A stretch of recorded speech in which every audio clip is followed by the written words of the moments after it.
आषाढी एकादशीच्या पावन निमित्तानं कोतवाल बुद्रुक गावामध्ये ग्रामस्थ आणि काळकाई माता क्रीडा आणि सामाजिक संस्थेच्या वतीनं एक दिवसीय वारी महोत्सव मोठ्या भक्तिभावानं पार पडला। पंढरपूरची वारी प्रत्यक्ष करता न येणाऱ्या भक्तांसाठी गावातच वारीचा अनुभव देण्यासाठी सद्गुरू दादा महाराज मोरे माऊली यांच्या कृपाशीर्वादाने आणि आमदार प्रवीण भाऊ दरेकर यांच्या मार्गदर्शनाने हा कार्यक्रम आयोजित करण्यात आला। कार्यक्रमाची सुरुवात विठ्ठल मूर्तीच्या विधिवत पूजनानं झाली।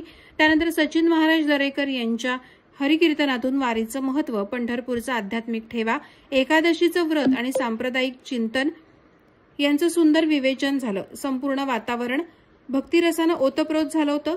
पहिल्यांदाच झालेल्या या भक्ती सोहळ्याला परिसरातील अनेक भाविकांनी उपस्थिती लावली।